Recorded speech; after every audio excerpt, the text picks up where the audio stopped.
The Triad region remains one of North Carolina's most attractive housing markets, offering a perfect blend of affordability, quality of life, and economic opportunity. As you consider purchasing a home in 2025, the Sharp Mortgage Team is ready to help. With median home prices significantly lower than the national average, first-time homebuyers and families continue to find excellent value in the Triad. And with programs like NC Housing Financing Down Payment Assistance, your new home may be more affordable than you think. Or if your holiday bills have been stacking up, the Sharp Mortgage Team can help you consolidate your debts and put you on a successful road in 2025. Call them today and they'll advise you on the best strategy.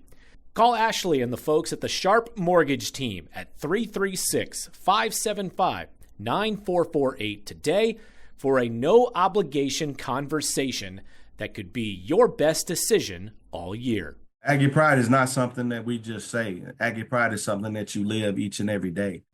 This is the Triad Podcast Network. 23rd head football coach in NC A&T history, Shawn Gibbs, has returned to Aggieland, where he once tutored some of the finest to come through the Aggie program as the running backs and special teams coach for over a decade. And after parlaying that into his first head coaching job at Division II Fort Valley State, where he spent the previous 3 seasons, Black Mountain native and Owens High School standout is back in Greensboro. Where are you right now, Coach? You're in your office, right? Look like you're filling that out well.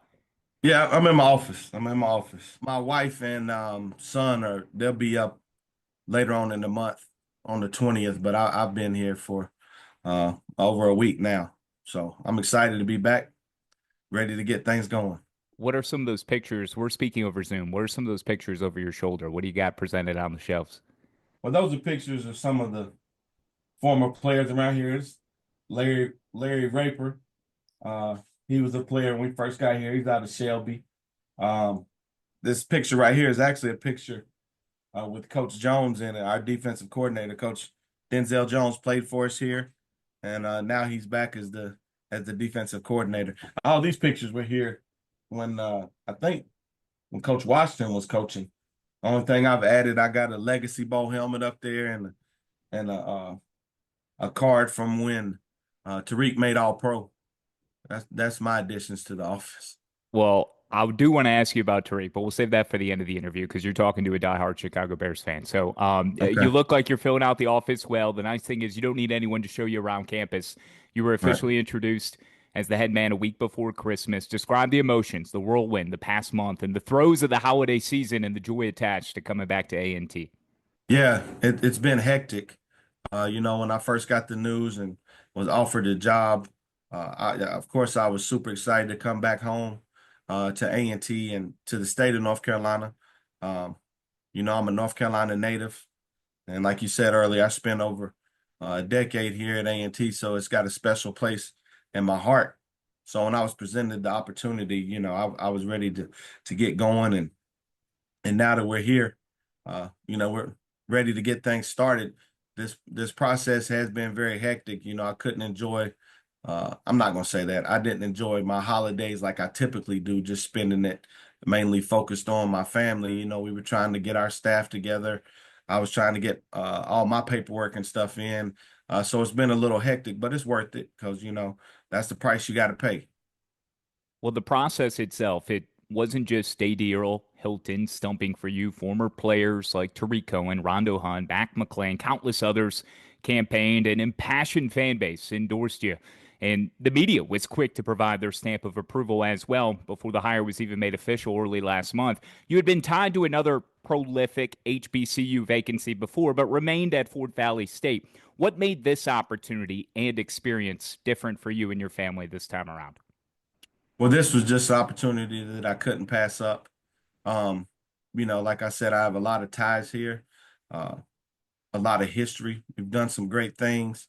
And so to be presented with the opportunity to come back and help us get back to our glory days when A&T was a winning program and winning championships was a challenge that I was more than ready to take on. And, I can't tell you how it made me feel to have that much backing from the former players and the alums and the media.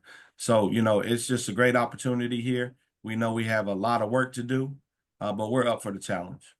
In 3 years at Fort Valley State, you guided the Wildcats to a 22-9 record, included back-to-back 8-win seasons in your first 2 years, level of success not previously achieved in nearly a quarter century there. Your coaching career began more than 20 years ago and under your mentor, Rod Broadway, at your alma mater, NC Central, whom you followed to Grambling before setting up shop at NC A&T under the legendary Broadway in 2011.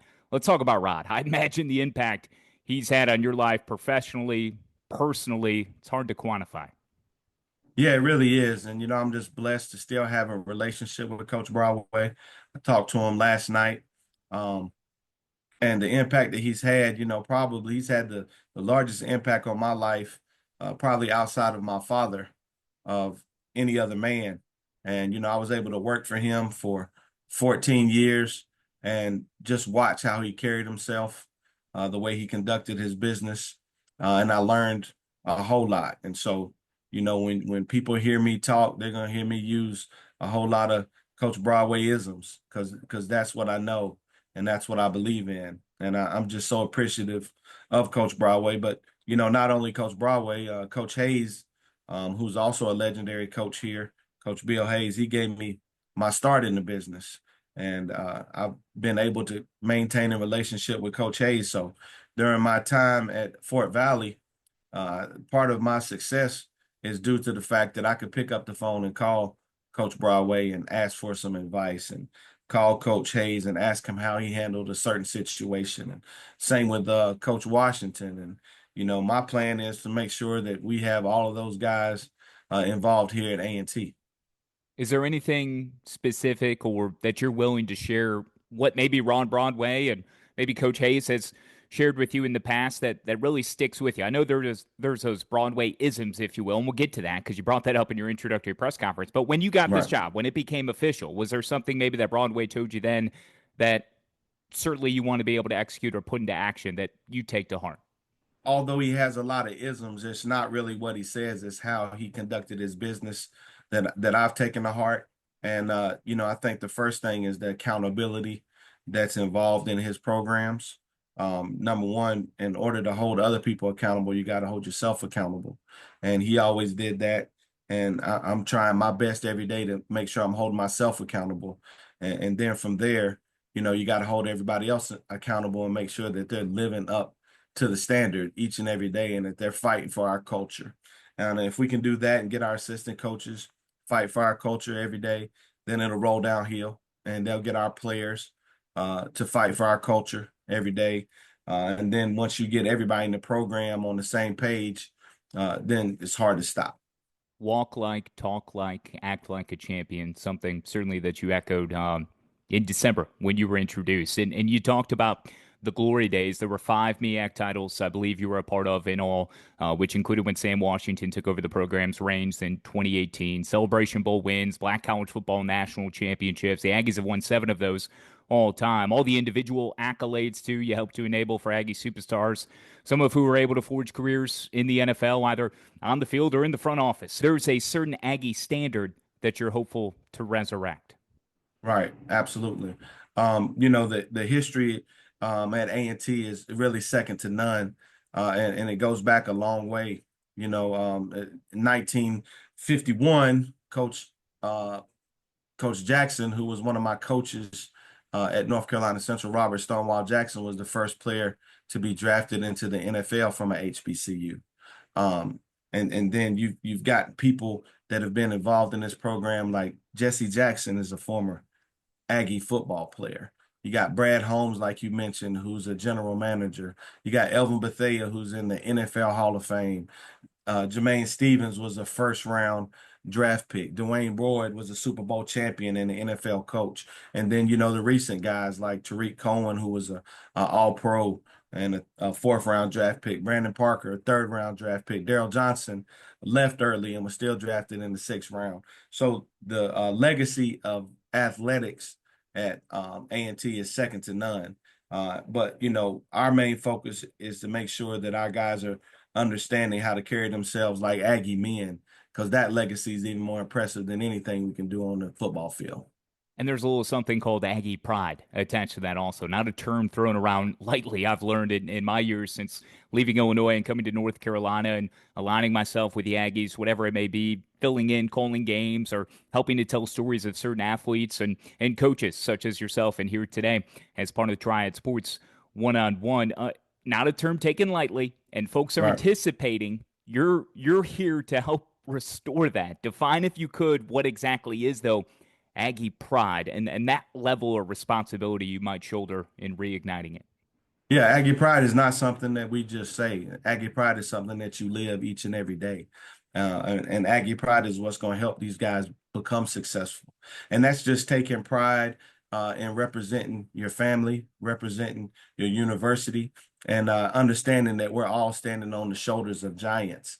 And so it's our purpose here is to make sure that we're respecting those that came before us, and we're laying a foundation and a legacy of our own for all those that come in the future. I love it. I love the way you speak, the confidence that you exude, the walk like, talk like, act like a champion. And we'll come back to Tariq Cohen, which I prefaced in the front of the interview, but it was Derrick Rose night this past weekend in Chicago. I'm wearing a Bulls shirt now, and he told the Right, story about how he goes around his house telling his son, do you want to be good or do you want to be great? And that doesn't relate just to the basketball court or the right, field of competition. It's in life, the way right. you conduct yourself every single day, and the accountability too that you had referenced, and it all ties in. Certainly to Aggie Pride, and it's beautiful just hearing you speak about it. And you're the one being called to help put this into action and turn this program around now and get it back to, as you said, the glory days. From your perch, what is it that's been missing at A&T the last couple of years? One could point to the step up in competition from leaving the MEAC to the Big South Conference, then the program quickly pivoting to the CAA. In your introductory press conference, you quoted one of those Broadwayisms, something from him that stuck with you, stating, quote, "We're going to make chicken." Elaborate. What does that mean? Well, making chicken is just something that Coach Broadway used to say all the time, and it's if you can remember, I don't know about now because I haven't been there in years, but when you went to KFC, you didn't go into KFC to get a taco or to get a burger or a pizza or a quesadilla. You went into KFC to get chicken because that's what they did. They made chicken. So doing chicken is just simply us saying we're going to do what we do. We're going to be good at what we're good at. And we have three main philosophies on how to win a football game that we're going to stick by, and that's making chicken. Number one, we're going to stop the run. We're not going to allow anybody to run the football on us. Number two, we're going to protect the football. We can't give our opponents any extra possessions. And number three, we're going to win the kicking game. And we feel like if we can do all those three things each and every game, that we'll have an opportunity to be successful in all of those. So that's making chicken. A lot of along with a lot of other stuff. Something good happens, you keep playing. Something bad happens, keep playing. How you do anything is how you do everything. It's a whole lot of ingredients that go into making chicken, but that's what we're going to get back to. We can't give out all the ingredients right now because somebody might try to make chicken like we do, and we can't allow that.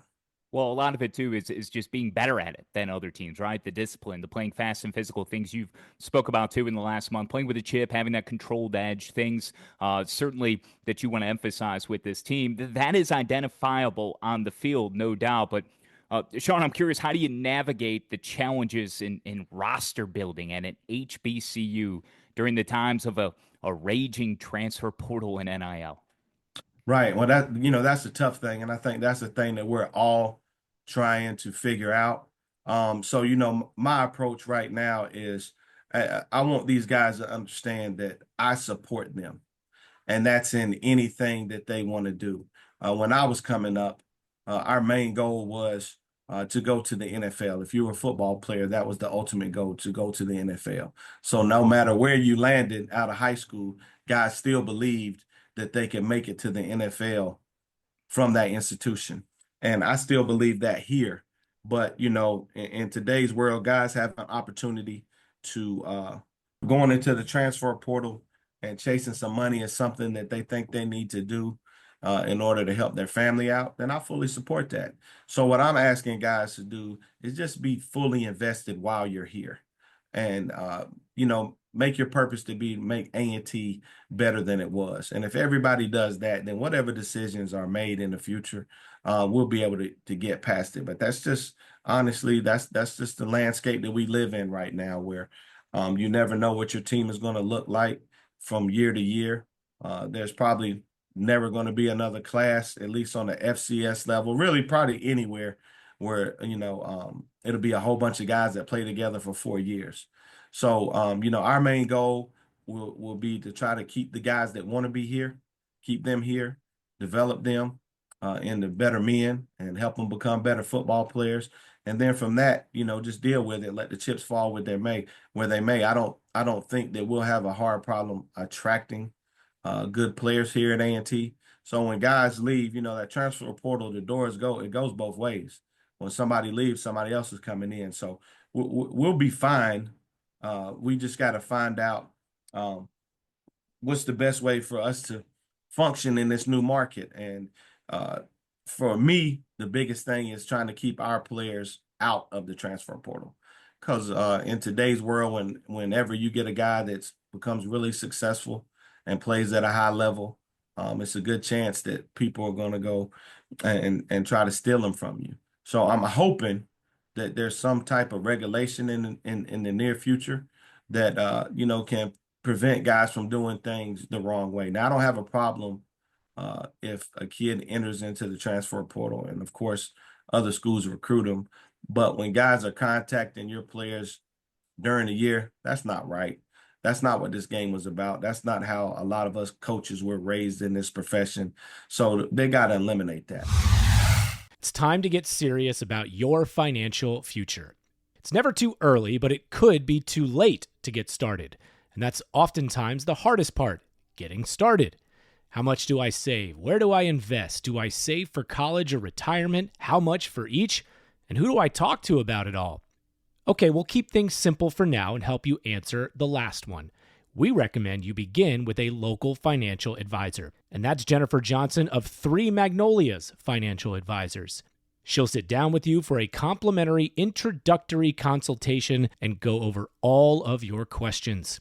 Get started on the path to achieving your financial goals. Visit 3magnoliasfinancialadvisors.com or call 336-701-1600. Get comfortable with your financial future. Three Magnolias Financial Advisors. Retirement, financial planning, and investments. Securities offered through Private Client Services. Member FINRA SIPC. Investment advisory services offered through Three Magnolias Financial Advisors. Three Magnolias Financial Advisors and Private Client Services are not affiliated. Private Client Services is under separate ownership from any other named entity. Life is full of celebrations, birthdays, holidays, life milestones, and so much more. And who has been helping generations of families celebrate these events? Our friends at Dewey's Bakery. And even if you aren't planning for something in the near future, you don't have to wait to enjoy something savory and delicious from Dewey's. Maybe you just need something to get you through your Mondays. Drop by every Monday for a free Cake Square Day. No purchase necessary. Just come celebrate the start of a new week. So, if you're hearing this ad on a Monday and you're in your car, reset that GPS and get to one of their 3 Triad locations immediately in Winston-Salem at Thruway and Renolda Manor, plus one in Greensboro at Friendly Shopping Center. And any day of the week, you can find the perfect item with fast and easy ordering options at local.deweys.com. Plus, Dewey's does so much to help celebrate our community. To date, they've given back over $4 million to local schools, churches, and other nonprofits. Your next celebration isn't complete without something special from Dewey's Bakery. Dewey's. Celebrate every day. I want to take a quick break from this show to do 2 things. One, we'll say thank you for listening and supporting the Triad Podcast Network. Just listening to this episode is appreciated. Second, I want to ask that you support a local business that supports us as a presenting partner. A real estate company we trust, the Ginther Group, located in Winston-Salem. The housing market is moving fast. You need someone you can rely on to assess your situation, read the data and trends, and steer you in the right direction. Interest rates, inventory, new construction, there are so many factors that impact our local market. Don't buy into the national internet headlines. Get the information from the folks right here in our neighborhood. Contact Blake Ginther and the Ginther Group today. Whether you're buying or selling, have cash or not, or if your home isn't in the ideal condition for selling, chances are they have a solution for you. Call 336-283-8689 or visit theginthergroup.com. Buying, selling, investing, or just learning, whatever you need, start now and, like me, you can become a Ginther Group client for life.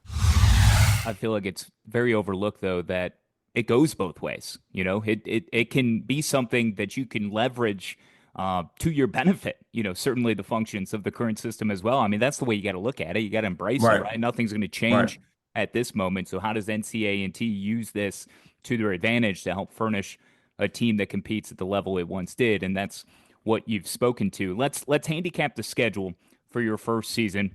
It will begin at 10, and I know we're really jumping ahead. There's so much to do before that, but you know, just speaking to the strength of and the opportunity ahead in 2025 that you're beginning the earliest of preparations for.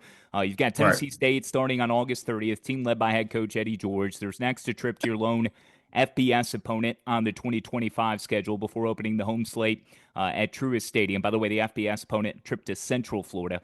You open at home against Truist Stadium against Hampton September 13th, which is also the CAA opener. It's obvious there's no gimmies, as the Aggies have only won one game each of the past 2 years, and that's why you're here now. But there's also that first Colonial Athletic Association win that's evaded the program. I mean, the CAA is no joke, as certainly you're going to get a quick introductory course to here in the offseason. Starting off with Tennessee State, we know that that's going to be, you know, a tremendous challenge. First game of the year, and I might be wrong here, but I think the last time that we faced each other was in 1999, and Tennessee State was the number one team in the country. That's correct. And A&T was able to beat them in the playoffs. And the quarterback then was Jason Battle, who's a high school coach here in Rocky Mount. But, you know, so we have some history with each other. And, you know, they were co-conference champions last year. Really good program. One of the blue blood programs in HBCU football. And they're also coached by, you know, one of the greatest football players to ever play the game, Eddie George. You know, somebody that I've always admired, you know, being a running back myself and a running back coach. I've always, you know, admired Eddie George and the way he played the game and also the way he carries himself. So, you know, that's going to be a great opportunity. And then, of course, you know, we have Furman and North Carolina Central as well in the non-conference. You know, two really good programs. North Carolina Central is also my alma mater, and that's a game that both fan bases look forward to. And I'll be coaching against one of my good friends and teammates and Coach Trey Oliver. So, you know, that's very exciting. And then also, you know, playing UCF, an FBS school. So a little step up in competition, going down to Orlando and playing them is going to be fun. But then when you get into CAA play, you got to understand that each and every week, like, it's going to be a challenge. There are absolutely no gimmies. And what we got to do is make sure that people understand that we're not a gimme either. That when you come and play A&T, you better bring your A game, because if you don't, it's going to be a long day for you. But to start off, you know, with Hampton, who's an old rival of ours, you know, from the MEAC days and the Big South days, and now we're in the CAA together, and get to play them here at home is also a great opportunity. And, you know, there's also always, at least with me, a little bit of I don't want to call it revenge, but, you know, they embarrassed us on homecoming. So, you know, we got a lot of work to do. It's an exciting schedule. It's a challenging schedule, but if we can bring in the right people and get our team to play at the level that we expect, then, you know, I like our chances against anybody. Spoken like a seasoned coach with a new team, but a program that knows all too well what they're capable of, and certainly the history behind it. And it's all the reason why you're the right man for the job, and you're here in Aggieland. Just a couple more for you, Coach. And I'm curious, you getting your start, was this something that you had considered while averaging better than 5 yards a carry at your alma mater, NC Central, and ranking as one of their top career scoring threats from 93 to 97? Because there's that gap before you started coaching, 97 to 03? Right. what did you envision yourself doing, and how did you fall into coaching? Well, I think that's part of the reason that I am coaching right now, is because uh, I want these guys to understand that football is not who you are. Football is what you do. And I identified only as a football player for long, long time in my life. And so when football was over for me, I was really lost and I didn't know what to do. And I was headed down the wrong path. Had some things happen, and I was living back home in Black Mountain, and my father told me that I needed to leave. And he wasn't kicking me out. He was just saying I needed to get out of my hometown and go make something of myself. And so he was taking me back to Durham. And on my way back to Durham, we stopped through Winston-Salem, and he was visiting. He wanted to stop by and visit one of his old teammates, and that old teammate happened to be Coach Hayes. And Coach Hayes asked me, what do you want to do? And what are you going to do? And I said, well, I don't know, because I really didn't. I was a little lost. Said, I guess I'll, try to go down to Hillside High School and get on as a coach. And he said, well, I'll tell you what. He said, if you want to, I don't have no money, but you can volunteer here at A&T. And so that's how I got into coaching. And so I was a volunteer for 3-4 years. I didn't make any money. So I really had to get it out the mud, like the kids say. And I think that's why I have so much passion for the game right now, is because, number one, I was a lost soul and I had somebody give me an opportunity. And then secondly, I get a chance to do something that I love to do, because I love the game of football. I've been in love with football since I was 5 years old. So now to have the chance to give some of these kids an opportunity that without football they wouldn't have, because, truth be told, without a football scholarship, a lot of these guys wouldn't be in college. So, we're building men and families for the future. And for me to have the opportunity as a head coach to give that opportunity to somebody else is something that I really can't I can't even put into words how powerful that is, and how good it makes me feel. Football saved my life, and it's been able to save a lot of lives and guys that I've come across throughout my coaching career. So this job is not anything that I take lightly. It's something that I wake up each and every day, and I thank the Lord for the blessing that He's given me and allowing me to coach this beautiful game. And I just hope that I can make an impact on some other kids' life, like Coach Hayes and Coach Broadway and all the coaches that have impacted my life have made on me. Well, I appreciate you sharing that.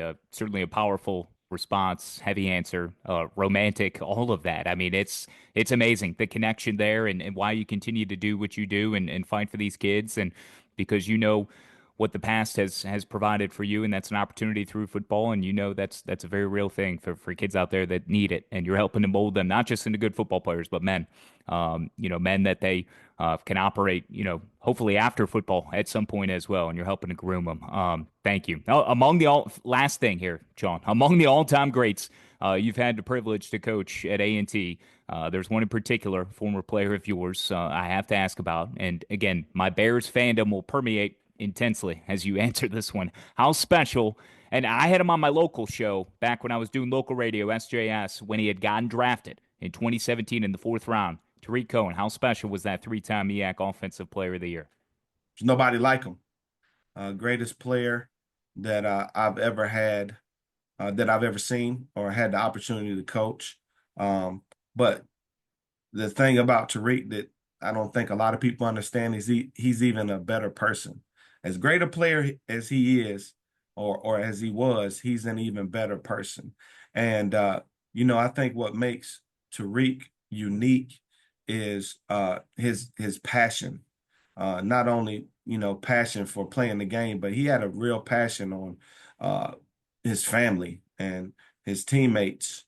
And now that he's a father, He has a passion for being a great father, and he's going to be a great husband. So everything that he does, he puts his heart and soul into it. And that's what he had to do to be as successful as he was, because he wasn't the biggest guy, but he had the heart of a lion. And he was just special.